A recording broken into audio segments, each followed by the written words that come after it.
Breaking చూస్తున్నాం. Glasgow Commonwealth games లో భారత మహిళా బాక్సర్లు అథ్లెట్లు అదరగొట్టారు. ప్రీతి పవార్, జాస్మిన్ లంబోరియా గోల్డ్ మెడల్స్ తో సత్తా చాటారు. ప్రీతి పవార్ మహిళల 54 కేజీల విభాగంలో గోల్డ్ మెడల్ గెలుచుకుని బాక్సింగ్ విభాగంలో తొలి పతకం అందించింది. ఫైనల్లో కెనడాకు చెందిన స్క్వార్లెట్ల సవన్నా డెగ్లాడోను ప్రీతి ఓడించింది. మహిళల 57 కేజీల విభాగంలో జాస్మిన్ లంబోరియా పోలాండ్ కు చెందిన జూలియాను ఓడించి పసిడి పట్టేసింది. పురుషుల ట్రిపుల్ జంప్ లో ప్రవీణ్ చిత్రావెల్ రజతం సొంతం చేసుకోక సెల్వ ప్రభు తిరుమరన్ కాంస్య పథకం సాధించారు. ప్రస్తుతం భారత్ ఖాతాలో 7 స్వర్ణాలు, 12 రజతాలు, 6 కాంస్యాలు ఉన్నాయి. మొత్తంగా 25 మెడల్స్ తో భారత్ పథకాల పట్టికలో 6వ స్థానానికి చేరింది. కామన్వెల్త్ గేమ్స్ ఇంకా మరో రోజు మాత్రమే మిగిలిపోయింది.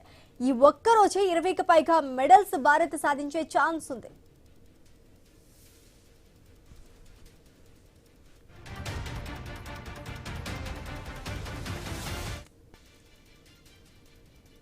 గ్లాస్గో కామన్వెల్త్ గేమ్స్ లో భారత మహిళల బాక్సర్లు అథ్లెట్లు అదరగొట్టారు. ప్రీతి పవార్, జాస్మిన్ లంబోరియా గోల్డ్ మెడల్స్ తో సత్తా చాటారు. ప్రీతి పవార్ మహిళల 54 కేజీల విభాగంలో గోల్డ్ మెడల్ గెలుచుకుని బాక్సింగ్ విభాగంలో తొలి పథకం అందించింది.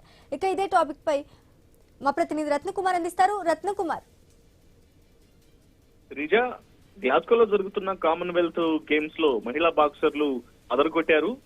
పసిడి పథకాలను సాధించారు భారత మహిళా బాక్సర్లు ప్రీతి పవార్, జాస్మైన్ లంబోరియా.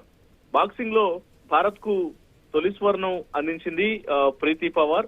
54 కేజీల కేటగిరీలో ప్రీతి పవార్ గోల్డ్ మెడల్ సాధించింది. ఫైనల్లో కెనడాకు చెందిన స్కార్లెట్ సవన్నా డెల్గాడోపై ప్రీతి విజయం సాధించి గోల్డ్ ను కైవసం చేసుకుంది. ఇక 57 కేజీల విభాగంలో జాస్మైన్ లంబోరియా స్వర్ణం సాధించింది. ఫైనల్లో నార్థర్న్ ఐలాండ్ కు చెందిన మైఖేలా వాల్ష్ పై జాస్మైన్ గెలుపు సాధించింది. ఇక మరోవైపు పురుషుల ట్రిపుల్ జంప్ లో సైతం 2 పథకాలను సాధించడం జరిగింది. ప్రవీణ్ చిత్రావెల్ కు రజతం దక్కింది. అలాగే సెల్వ ప్రభు తిరుమరన్ కు కాంస్య పథకం దక్కింది. ప్రస్తుతం కామన్వెల్త్ గేమ్స్ లో భాగంగా భారత్ ఖాతాలో 7 స్వర్ణాలు ఉన్నాయి, 13 రజత పథకాలు, 7 కాంస్య పథకాలను సాధించడం జరిగింది. సో దీంతో మొత్తం పథకాల సంఖ్య 27కు చేరుకుంది.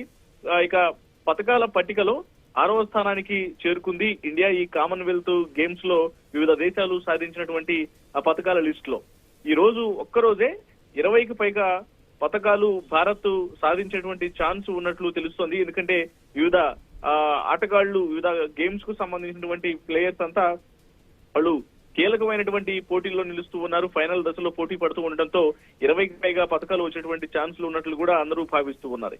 ఇక రేపటితో ఈ కామన్వెల్త్ గేమ్స్ అనేవి ముగియబోతూ ఉండడంతో ఇవాళ భారత్ సాధించినటువంటి పథకాలపైనే అందరూ ఫోకస్ ఉందని చెప్పాలి శ్రీజ.